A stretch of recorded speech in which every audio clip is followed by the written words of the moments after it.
I tell people about these segregation scholarship programs, they often say, well, that was amazing. These individuals had the opportunity to go to the best schools in the country and they received some money to offset their expenses. That was wonderful. I say, number one, they were compelled to go to these institutions. They didn't have a choice.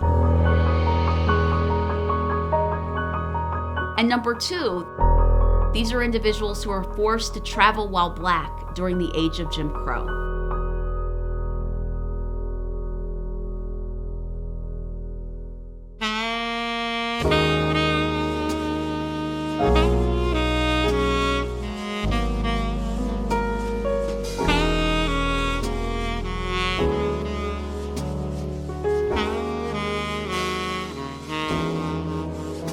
I had not been on a train before, but when I got on that train and there was a car for the Blacks, and then behind that was the car for white passengers.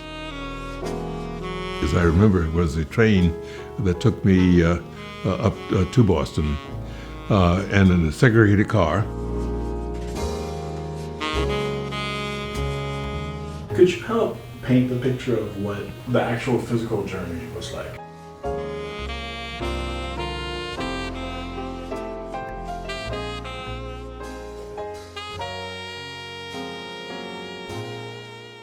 Traveling while Black during the age of Jim Crow was often an experience in humiliation. It was an experience in racial indignity. Oftentimes, African Americans are forced to sit in the worst parts of train cars. There weren't any overhead racks to place your luggage. We had to put them either under the seat or in the aisle. They're sitting in the car right behind the locomotive. So all of the steam and all of the bad fumes are coming into the car that they are in. And even before they boarded the train, they are in the worst part of the train's waiting area, rooms that often don't have restroom facilities. So African Americans are often made to use the bathroom outside. The Black-only section would have been the smoking section for the entire car. And at that time, it wasn't just smoking in the air, but actually chewing tobacco. They are being made to sit in cars that are often dirty. People would be spitting at the feet of those Black passengers, and there would be this sticky residue across the floor. They're calling them all kinds of names. Many of the women are oftentimes sexually harassed. This is an experience in humiliation. It just hit me. I had no idea because no one had told me what to expect.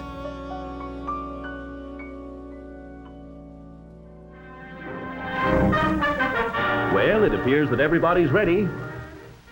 And into the spacious luggage compartment with the bags. Careful, that's Grandma's present. In a 21st century mind, we think of travel as very easy throughout the United States. You figure out where you want to go, you put it in your GPS, and you just go along your way. And with the utmost economy.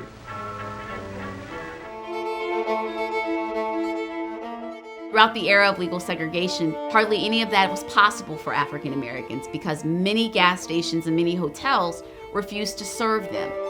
African Americans had to be very strategic and plan out their trips well in advance to know what cities are actually safe to be caught in after dark. Because there were many towns that were sundown towns. What cities will I be able to buy a cup of coffee and not be lynched?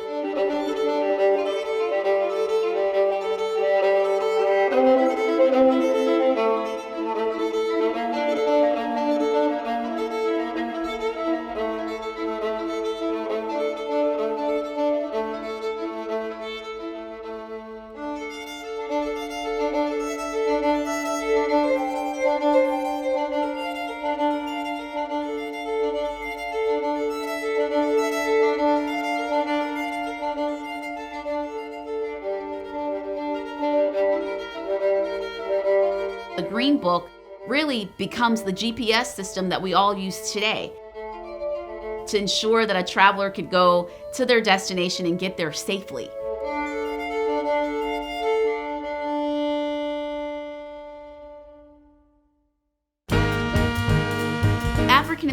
students who are compelled to go north, Midwest, or West for graduate study go to a host of institutions all across the country. In New York, Columbia University and New York University were very common. Everyone had heard of Harlem. Harlem had this mystique in the minds of many African Americans, and so Columbia, being located right there, was a perfect match. Now that said, many find that these institutions, while they were quick to accept Black tuition dollars, are not always that welcoming of Black students. Take the example of Christine King Ferris. She's the older sister of the civil rights hero Martin Luther King Jr. And she goes to Columbia University to pursue a master's degree in economics after graduating from Spelman College. In her own memoir, she writes that her time at Columbia was some of the worst years of her life because of the racism that she experienced in the classroom.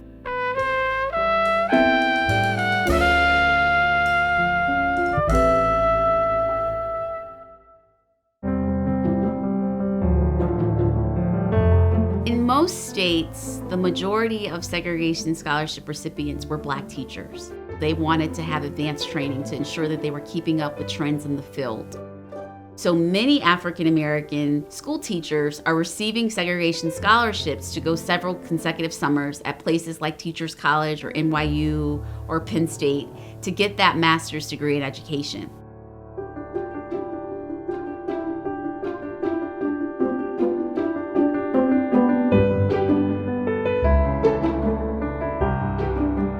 Times out of 10, and it perhaps is 10 times out of 10, Black teachers had more credentials than their white counterparts because they're double taxing themselves in many ways to really equip themselves with knowledge that they're going to take back into these Black classrooms. So it's a huge sacrifice on their part.